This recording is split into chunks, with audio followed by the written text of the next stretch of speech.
Boa noite a todos, sejam todos muito bem-vindos a mais uma reunião pública espírita da Casa do Caminho de Rio Paranaíba. Mais uma vez é com muita alegria que a gente retorna aqui para a nossa atividade semanal, para que a gente possa levar um pouco de luz, de bênçãos, de pacificação aos corações amigos que nos assistem por toda a internet, ligados ao nosso canal do Facebook. Hoje é com muita alegria que a gente recebe aqui conosco a nossa amiga lá de São Gotardo, pertinho de nós aqui, Letícia Miura. Seja bem-vinda, Letícia, mais uma vez ao nosso canal e à nossa Casa Espírita na forma virtual. Muito obrigada, boa noite a todos. Amigo querido Cassiano, né? Amigo, companheiro de jornada espírita, cada um no seu município, né, tentando levar a palavra do Cristo.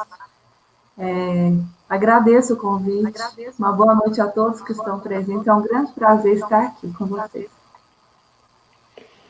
O prazer é todo nosso, Letícia, mais uma vez por contar com a sua participação, com a sua disponibilidade, e agradecemos de antemão pela sua boa vontade de trazer um pouquinho de reflexão para nós na noite de hoje. Então, antes de iniciarmos a nossa palestra, que a Letícia vai proferir para nós vamos fazer nossa prece inicial. Convidamos a todos, então, para que nesses instantes possamos estar em contato com o alto, buscando a inspiração do nosso Mestre Jesus. Esse Mestre que se aproxima de nós a cada instante em que refletimos suas ideias, suas lições, e nestes momentos que antecipam o Natal, Ele está conosco mais ainda firmemente, colocando-nos sobre reflexões, sobre um alento, sobre um consolo, que ninguém e nada na Terra nos pode oferecer como Ele nos fornece. Querido Mestre, abençoa nosso trabalho, abençoa a nossa irmã que hoje trará as suas lições, as suas reflexões para nós. E permita, Senhor, que todos os lares que estão conectados conosco agora e no futuro possam receber uma centelha das suas bênçãos, do seu amor por todas as criaturas.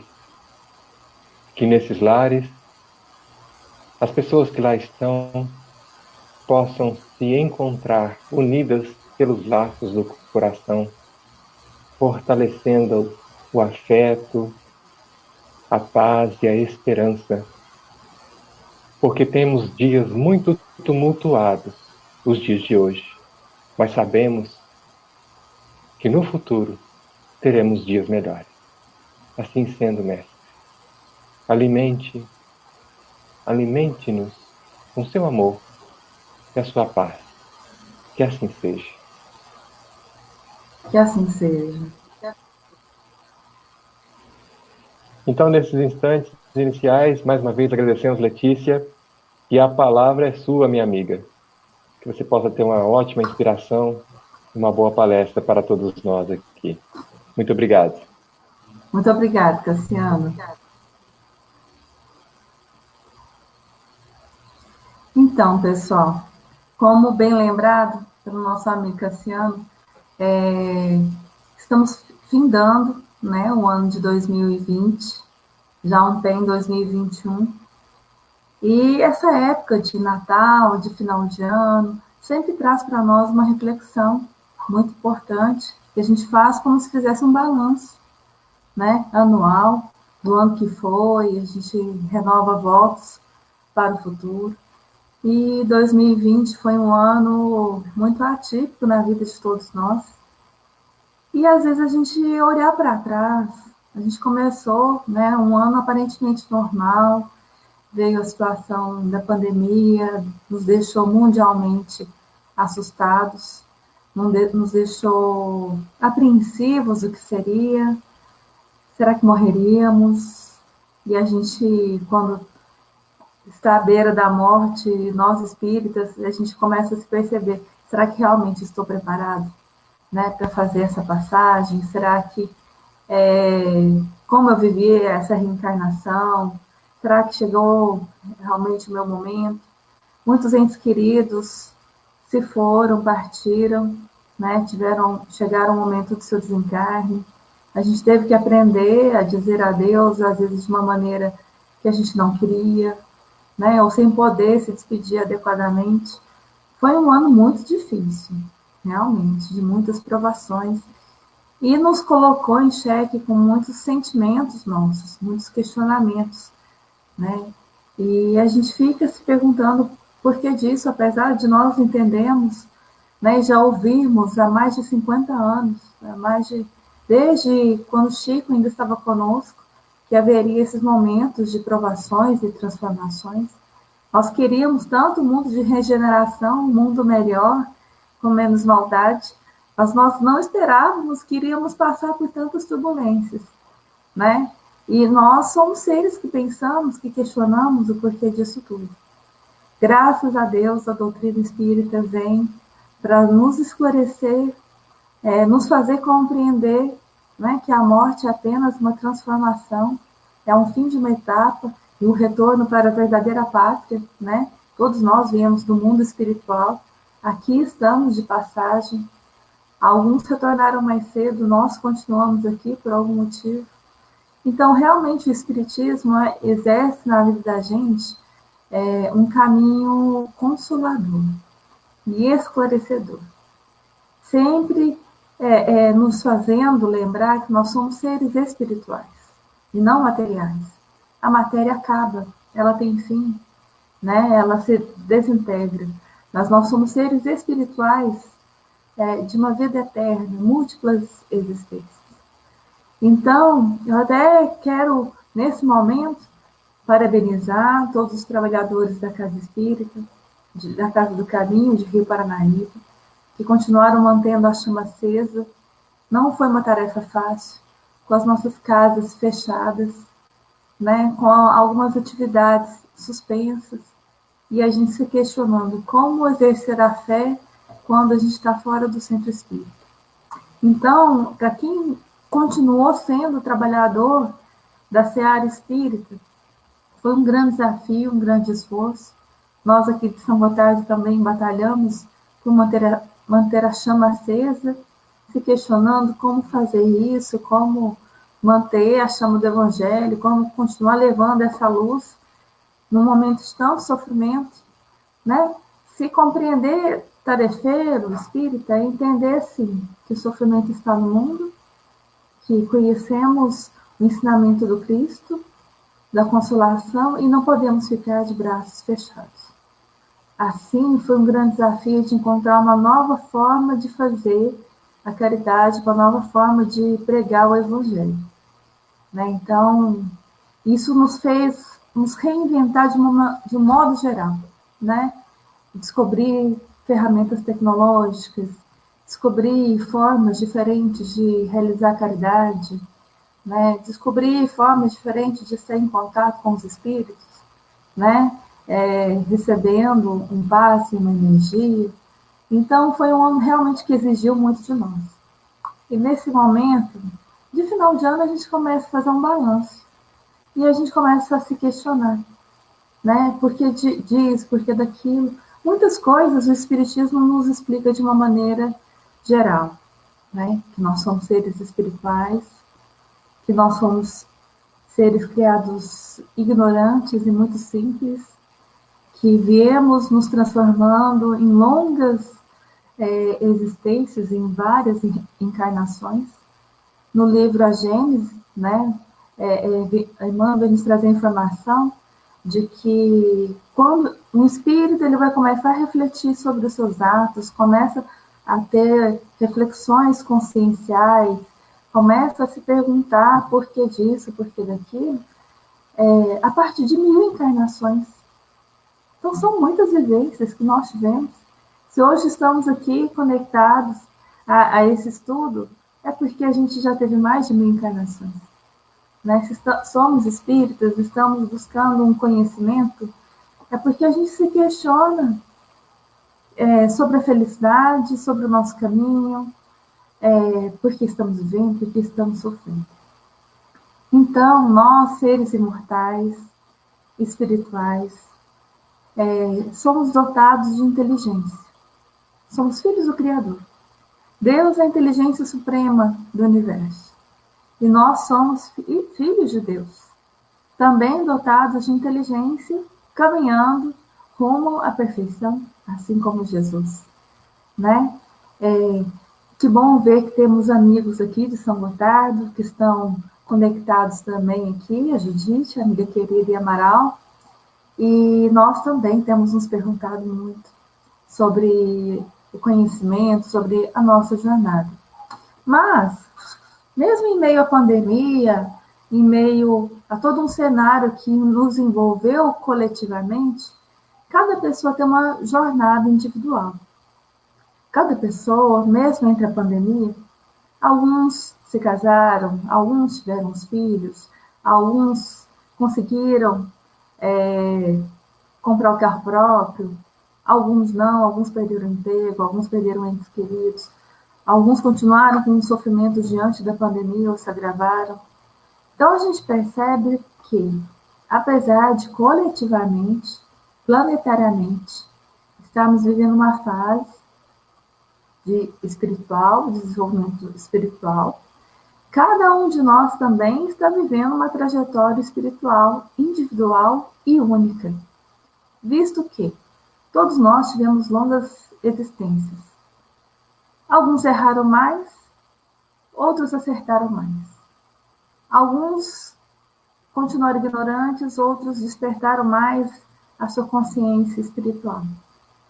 E a gente percebe que às vezes assim, poxa, por que eu ainda me esbarro tanto em alguns sofrimentos?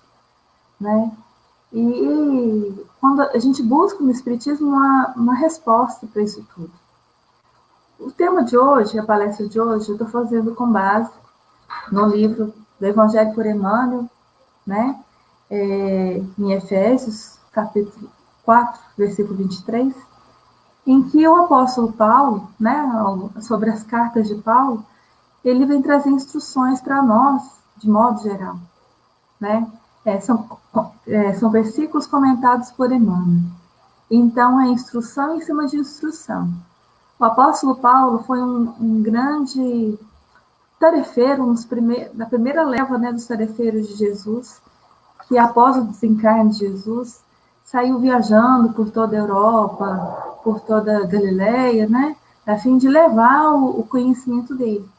E naquela época também, ele escrevia muitas cartas a várias pessoas, a fim de enviar instruções, enviar esclarecimentos.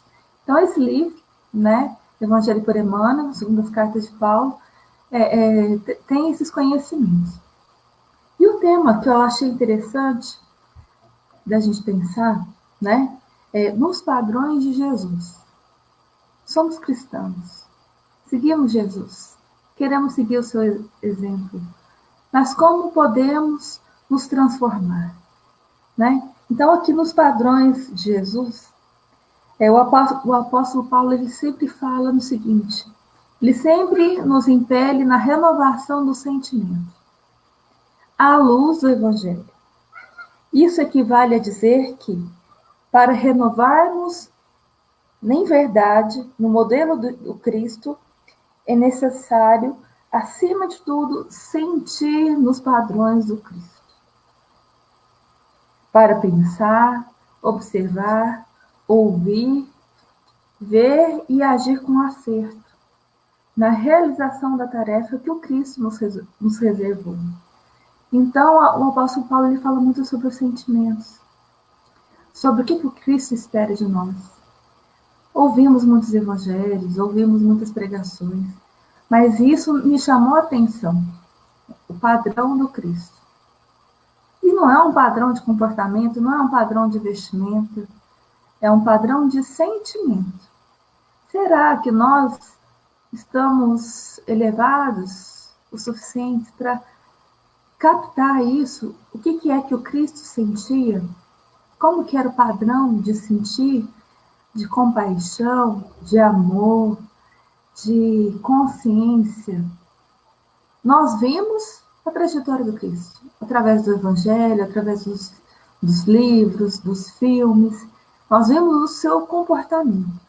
Mas será que nós conseguimos apreender o seu sentimento? Cristo, Jesus, era um espírito puro. E veio, reencarnou nessa matéria, nesse planeta, assim como todos nós, de carne e osso, fome, frio, sede, necessidades físicas como nós. E, no entanto, ainda assim, sublimou tudo isso e conseguiu viver verdadeiramente de acordo com seus sentimentos, de acordo com a sua elevação espiritual. Então, isso o torna mais grande ainda. Porque se Jesus, um espírito puro, não teve o privilégio de se livrar, né, das tendências da carne, e ainda assim se superou, isso o torna ainda mais meritório, né? Isso quer dizer o quê? Jesus em nenhum momento foi contra a lei, ou pediu privilégios, né, a Deus por ser iluminado. Ó Pai, como eu sou iluminado, então livra-me do desejo da carne, né, dos sentimentos materiais. Não, Jesus ele quis ser meritório. Eu vou passar pela experiência da carne novamente, como todos os meus irmãos, e ainda assim mostrar a eles como nos elevar, o que o Pai realmente espera de nós, né? Eu quero mostrar para eles que mesmo na carne, com todas as dificuldades da pobreza, que Jesus nasceu num lar pobre, extremamente difícil, que mesmo com todas as dificuldades é possível ser elevado, é possível amar a todos, ser justo, ser correto. Então, se a gente conseguir, pelo menos, fazer um exercício de imaginar o que Jesus sentia, né, nas suas passagens do Evangelho, né, a gente, às vezes, consegue aproximar o nosso sentimento daquilo. A gente vê muito comportamento, né? Jesus era caridoso, benevolente, e às vezes a gente imita o comportamento. Mas imitar o comportamento não quer dizer que a gente tenha o mesmo sentimento que Jesus. Eu achei isso muito interessante, né? Eu sou, na minha tarefa, no meu trabalho material, eu sou psicóloga, e a gente fala muito sobre isso, sobre comportamento e sentimento. Às vezes a gente tem um sentimento, mas o nosso comportamento é diferente. A gente imita um comportamento, mas o sentimento não é igual. Então, às vezes, a gente vê Jesus e seu evangelho e a gente quer imitá-lo nos seus comportamentos, nas suas falas, né? Na caridade. Mas o nosso sentimento é o contrário. O nosso sentimento é material, egoísta, orgulhoso, individualista. Então, assim, eu achei muito interessante isso que o apóstolo Paulo nos traz, no sentido de afinizar o sentimento, de olhar para Jesus, olhar para o seu evangelho, e pensar assim, o que ele sentia naquele momento, né? Quando várias pessoas estavam julgando Maria Madalena por ser adúltera e tal, o que Jesus sentiu? A gente sabe que o comportamento foi de defendê-la, de questionar quem de vós tem pecado ou não, né? Mas qual que é o sentimento que ele teve? Compaixão imensa. Entendimento de olhar para aquela mulher como sofredora, como vítima de muitas situações que a tornaram naquela situação. Jesus tinha uma percepção espiritual muito grande. Então, ele conseguia perceber os sentimentos das pessoas. Então, quando ele viu uma mulher que todos ali julgavam e condenavam, ele viu seu sentimento. Viu quão vítima ela foi de várias circunstâncias, por ser mulher, ou por uma sociedade extremamente machista e autoritária. Se compadeceu e não ficou passivo ante a injustiça. Teve compaixão, teve compreensão espiritual e teve atitude de se posicionar. Ao invés de ele argumentar, ele só fez uma pergunta: quem de vós não tem pecado? Sabendo, né? Possivelmente que todos, ele sabe que possivelmente todos os outros tinham pecados. Então Jesus questionou: quem de vós não tem pecado? Quem de vós também não é vítima de várias situações? Né? Então ele trouxe a compaixão. Então quando a gente imagina qual que era o sentimento de Jesus, isso sim abre dentro de nós um sentimento, um leque muito grande, às vezes de sensações e sentimentos que nós não temos isso no dia a dia. O dia a dia nosso, materialista, nos faz muito individualistas, muito egoístas, muito aquele método, sair para trabalhar, ganhar dinheiro, voltar para casa, descansar, e no outro dia a mesma coisa. E o sentimento de compaixão, de caridade, de amor, se nós não desenvolvermos, se nós não pararmos para pensar sobre isso, ele fica inerte, né? Só que como que a gente vai trabalhar isso? Só é possível trabalhar o sentimento através de uma inteligência espiritual. Hoje em dia, né, em 2020, nós falamos muito de conhecimento, falamos muito de inteligência. Né? Sabemos que temos, né, segundo Howard Gardner, nós temos 7 inteligências: inteligência musical, inteligência artística, inteligência social, lógica, matemática, etc. e tal. Né? Mas aí tem uma inteligência que ainda não foi pesquisada, que é a inteligência espiritual. Né? Essa que nós viemos construindo ao longo de diversas existências. Primeiro, nós éramos primitivos, extremamente materialistas, sem conhecimento nenhum. Nós éramos seres que vivíamos para comer e sobreviver fisicamente. Com o tempo, fomos desenvolvendo os nossos sentimentos, as nossas inteligências. Só que hoje, se a gente for parar para pensar, nós desenvolvemos muito a nossa inteligência material, como ganhar dinheiro, como investir na bolsa, né? Como crescer profissionalmente. Investimos muito em conhecimentos intelectuais. Mas a inteligência moral fica um pouquinho parada. Né? E nesse processo de regeneração, nós precisamos alinhar, né? Como a gente já estudou e a gente já conhece na escala espírita, nós, enquanto espíritos, nós temos que desenvolver não somente nosso conhecimento material e intelectual, mas também e principalmente a inteligência espiritual e moral. Né? Isso eu não estou falando, não estou trazendo um termo novo, isso está na Bíblia, está em Efésios, né? Quando lá está escrito sobre os vários tipos de inteligência. Então, o capítulo, né, tem aqui na página, no livro, como falei, um item específico que fala sobre estado mental. Como eu vinha falando, todos nós temos uma trajetória individual. E às vezes a gente se questiona, poxa vida, por que a minha vida é tão desgraçada? Desculpe o termo. Meu amigo nasceu numa família unida, nasceu numa família de boas condições, teve a oportunidade de estudar e evoluiu, parece tão fácil para ele. Nossa, meu outro colega lá, a gente estudou junto no colégio, tivemos a mesma faculdade, troca de carro todo ano, mora numa casa boa. O que acontece comigo que eu não consigo evoluir? Né?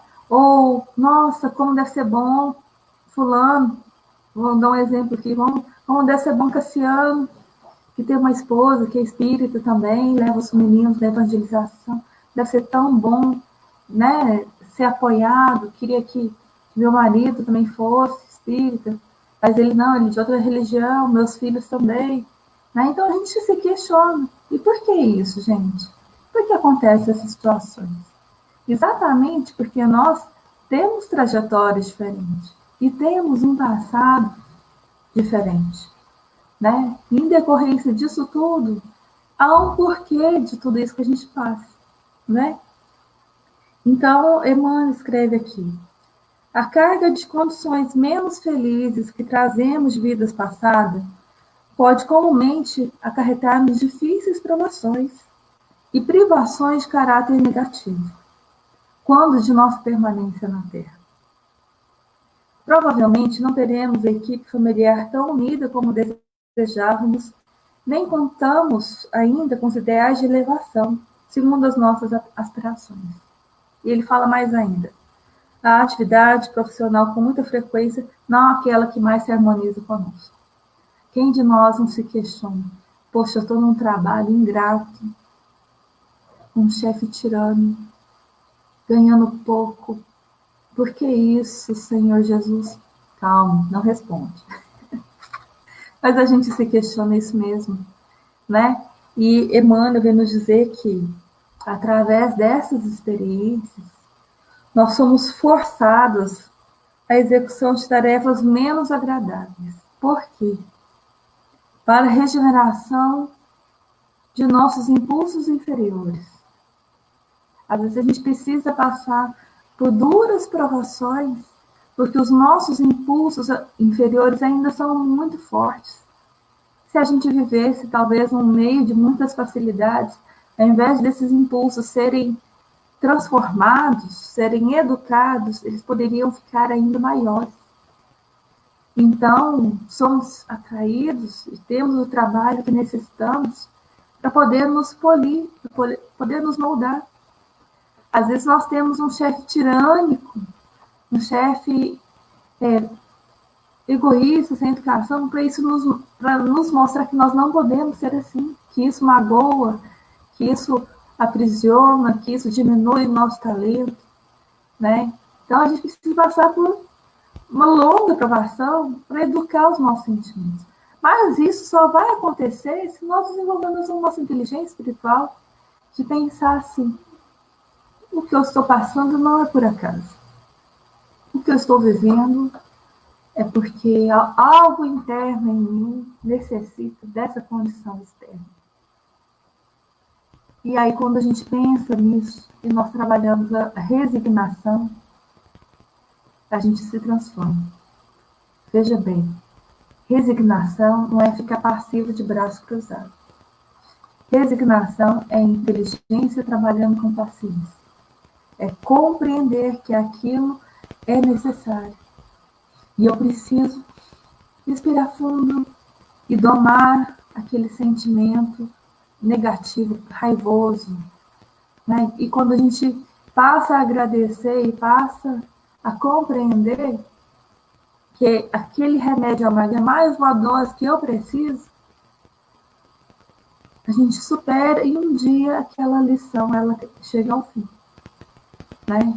Então, a resignação é muito importante de compreender que não é simplesmente simplesmente, eu sou espírita, eu mereço isso. Não. Resignação isso é necessário para o meu desenvolvimento. Isso vai acabar quando eu superar. E isso está me ajudando a domar um sentimento inferior mesmo. Então, essa é a inteligência espiritual, né, que nós viemos trabalhando há tanto tempo. E nós, orientais, né, sou descendente de japoneses, tem uma lição que diz o seguinte, que o inimigo, aquele que me faz sofrer, ele é um grande mestre para o desenvolvimento do nosso Buda interior. O que eles querem dizer com o Buda interior? Com o eu divino. Então, toda aquela pessoa negativa que a gente convive, seja no trabalho, seja um vizinho, seja um familiar, é um grande mestre para domar os nossos impulsos interiores. Compreender isso faz a tarefa terminar mais rápido? Não. Mas faz a gente suportar com mais tranquilidade, com mais consciência. Né? Quando a gente vai tomar um remédio, sabe que ele é importante para a nossa cura, a gente se submete. Que não um câncer maligno, né? A gente precisa passar por uma quimioterapia forte, é difícil, é angustiante, os efeitos colaterais são difíceis, mas aquilo é necessário para diminuir o câncer do meu egoísmo. Compreendem? Mais ou menos por aí. Eles dizem aqui também que a situação social que a gente vive também pode, né, situação social, situação de ordem econômica, também pode nos fazer compreender sobre a importância. É um grande curso de paciência e humildade. E também os problemas de ordem econômica, um desemprego, uma situação difícil, né? A gente vive altos e baixos na vida da gente econômica, a gente não compreende. Por que eu não consigo juntar dinheiro e ficar rico, né? E desfrutar de um bem-estar? Vivo uma roda gigante. Por que eu passo por esses altos e baixos? Então, eles vêm dizer aqui, né, que essas situações vêm nos ensinar a praticar o respeito aos bens da vida, aprendendo a usá-los sem abuso e sem desperdício. Ou seja, quando a gente está numa situação de pouco dinheiro, a gente dá valor a cada grãozinho de arroz que põe no prato. A gente dá valor a cada pedacinho de carne que tem na geladeira. E aí a gente dá valor àquilo. E a gente economiza, a gente dá um jeito, né? A gente recebe ajuda, a gente faz uma prece, o pessoal do Centro Espírita vem trazer uma cesta para nós, nos ajudando naquele momento, um amigo, né, traz um empréstimo para a gente. E quando a gente vai aprendendo a dar valor, a vida também vai se transformando. Chega uma oportunidade de trabalho, você ganha um dinheirinho, você junta. Só que atenção, o momento da bonança é o momento mais difícil, porque é o momento que a gente tem que lembrar do período de escassez para poder dar valor àquele bem e não gastar de forma equivocada e inútil, comprando coisas fúteis, supérfluas, que não tem necessidade, né? Então, é um grande aprendizado que a gente tem aí pela vida. Mas compreender todas essas situações nos fazem compreender o valor da vida. Tudo que existe é uma bênção de Deus. O dinheiro é uma bênção de Deus. Então, a gente precisa pensar como administrar aquilo com sabedoria. E quando a gente administra com sabedoria e em prol, não só de mim, mas do outro, né? Abrindo mão do supérfluo para poder fazer a caridade para o próximo, isso nos eleva e abre ainda mais as portas da prosperidade. Né? Isso é fato, isso é lei, isso é uma compreensão. Né? Quanto mais o Pai enxerga que você é capaz de administrar seus bens, mais ele lhe confia, porque ele compreende que você vai usar não só para você, mas você vai multiplicar para os outros. Né? Ele faz prosperar a sua empresa para que você possa contratar mais pessoas e essas pessoas possam trabalhar e sustentar as suas famílias. Olha só, fulano, Joaquim, tinha uma mercearia, hoje tem um supermercado. Ele é responsável pela vida de 30 funcionários, né? Ter seu sustento, equilibrar sua vida. Olha que grande bênção é isso, essa compreensão. Mas esse seu Joaquim, um dia ele passou por dificuldades, né? E teve um duro aprendizado. Às vezes a gente também se questiona por que eu nasci com um corpo físico não adequado, não belo, ou defeituoso, ou porque eu sou gordinho demais, ou porque eu sou magrinho demais, ou porque eu não sou bonito, e tal, e a gente se questiona muito sobre isso. Emmanuel tem uma resposta para você. Saibamos trabalhar com vista aos nossos próprios interesses para a vida superior. A matéria não é tão boa, então a gente precisa pensar no nosso espírito, nas nossas qualidades espirituais.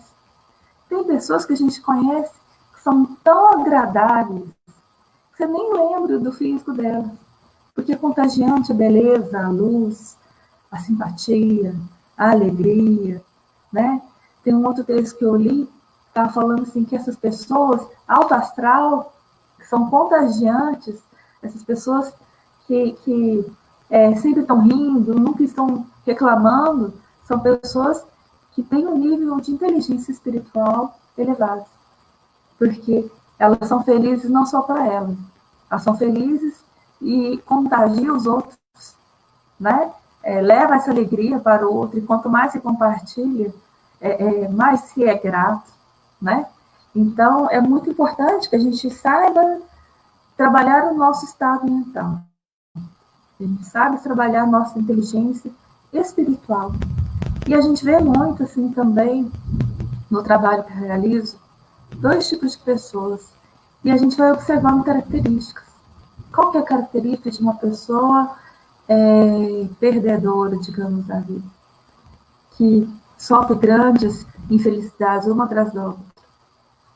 Algumas pessoas que ainda não despertaram sua consciência espiritual, não despertaram para as leis, né, da vida, a lei de progresso, que a gente tanto estuda, essas pessoas elas costumam adotar uma postura vitimista, que a culpa é sempre do outro.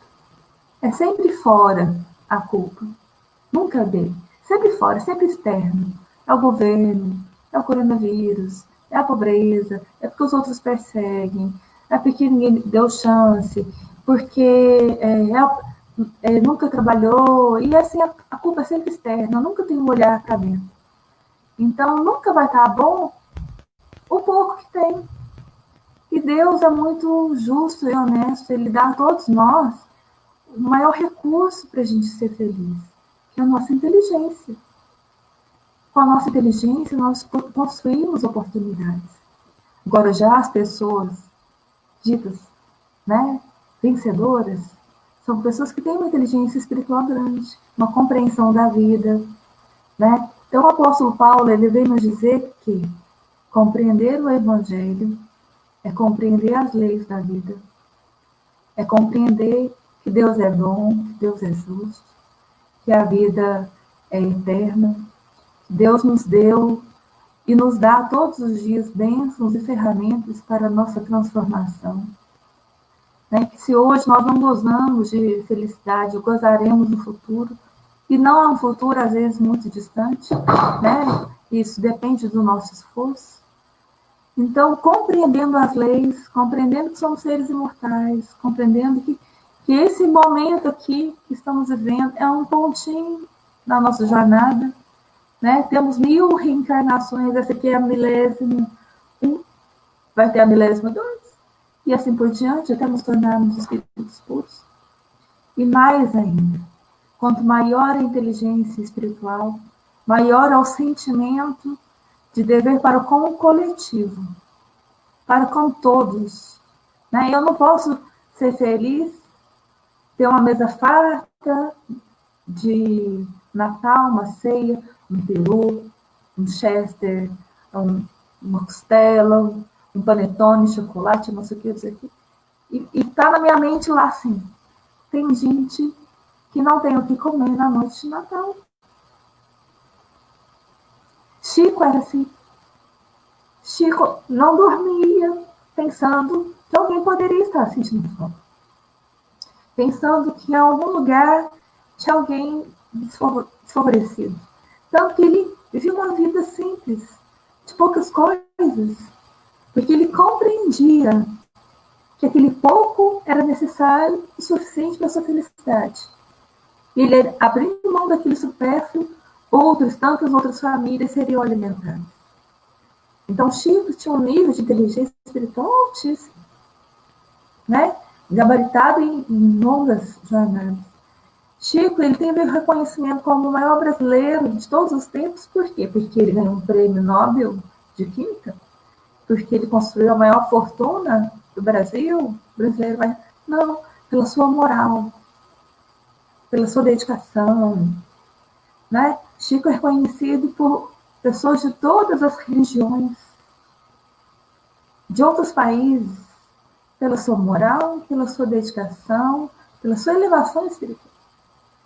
E olha que Chico, fisicamente, era muito doente. Chico não possuía uma beleza física, nasceu num lar desfavorecido, né? Apanhou muito na sua infância. Até estava assistindo uma palestra esses dias do Wagner Paixão, ele explicando que Chico, uma vez, em conversa com amigos, ele disse assim, que foi necessário para ele, quando criança, levar aquelas pancadas da sua madrasta, ou dos seus familiares, né, e da vida, para preparar o seu espírito, quando ele chegasse o momento dele pregar o Evangelho, que as palavras alheias não lhe ferissem e ele não perdesse o ânimo da sua jornada. Então, irmãos, tudo que nós passamos é necessário para a nossa transformação. Desenvolvamos a nossa inteligência espiritual. Vamos refletir nesse momento o que nesse 2020 nós desenvolvemos de habilidade de inteligência espiritual. E ao invés da gente projetar sonhos para 2021, um carro novo, encontrar um grande amor. Não, vamos projetar. Jesus, me dê a mão, a fim de que eu possa ainda, nessa reencarnação, no ano que vem, desenvolver ou superar o meu egoísmo. Espíritos amigos, estejam comigo em 2021, a fim de que eu possa ser menos agressivo, que eu possa ser mais complacente. Vamos fazer votos de transformação. Porque nessa época que vem chegando para nós, da regeneração, Jesus precisa de nós. Para levar a sua palavra, para levar o seu sentimento e para levar a compaixão. Né? Por isso que estamos aqui ainda. Porque somos trabalhadores de Jesus e Jesus espera algo de nós. Mas eu não tenho estudo, eu sou uma dona de casa. Seja um exemplo de amor e candura no seu lar, com seu marido, com seus filhos. Né? Eu não tenho dinheiro, não tenho condições. Então seja uma pessoa melhor aonde você for. Assim você já vai estar fazendo um mundo melhor. Assim você já vai estar colaborando para o mundo de regeneração. É isso que Jesus espera de nós. Espera que nós possamos imaginar qual que era o seu sentimento nas situações. Como manifestar amor em cada situação da vida. É por isso que estamos aqui, amigos. E que nesse Natal, nesse final de ano, nós possamos ter amor pelos nossos entes queridos, nossos familiares, com os quais escolhemos caminhar junto nessa jornada. Caso tenha algum desafeto, procure reconciliação antes da ceia de Natal, antes de acender uma velinha para Jesus, ou de fazer uma prece para Jesus. Busque se reconciliar com aquele ente querido. Antes de montar uma ceia farta, pense em algum necessitado que precisa de você. Nesse momento natalino, que muitos corações ficam tocados, né? Muitas pessoas ficam mais emotivos, e são diversas as campanhas, né, de arrecadação para ajudar pessoas carentes. Eu não posso com muito, contribua com pouco, já vai estar fazendo a sua parte. Né? Jesus não espera de nós grandes feitos, mas espera de nós verdadeiros filhos. Então, que nesse momento, que nesse Natal, que essa semana, esse sentimento que nos envolve todos, apesar de ser um ano muito difícil, que seja um ano de gratidão, um ano de viver Jesus, e da gente pensar, se eu fosse Jesus, o que eu faria nessa época? Como eu me sentiria? Né? Muito mais que abrir presentes, abrir sorrisos. Então, nesse momento, peço a você uma pequena caridade. Vamos nos unir em uma prece, elevando os nossos sentimentos, agradecendo a Deus, nosso Pai, pela oportunidade da vida, pela oportunidade da reencarnação, pela bênção da inteligência, de uma casa, um lar que nos abriga. Obrigado, Deus, por todas as bênçãos que chegam a nós e que muitas vezes não soubemos agradecer. Obrigado, Pai, pelas dificuldades que lapidam meu ser, que quebram esse coração de gelo e faz brilhar uma luz do amor, uma luz diferente. Obrigado, Pai, pelo trabalho que desenvolve as minhas habilidades, com o qual eu posso trazer o sustento da minha família. Obrigado, Pai, pela minha aprovação, que escolhi voluntariamente, apesar de não me lembrar, mas que faz de mim uma pessoa melhor, mesmo sem eu perceber. E neste momento, Pai, rogamos a vós que a sua divina misericórdia desça sobre a terra, sobre o coração de todas as pessoas, em especial aquelas que mais podem fazer o bem, a fim de que possamos experimentar uma gota sequer do sentimento que Jesus tem por todos nós. Ó Pai, sustenta-nos nos momentos de provações, enxuga as minhas lágrimas nos momentos de tristeza, abranda minha ira.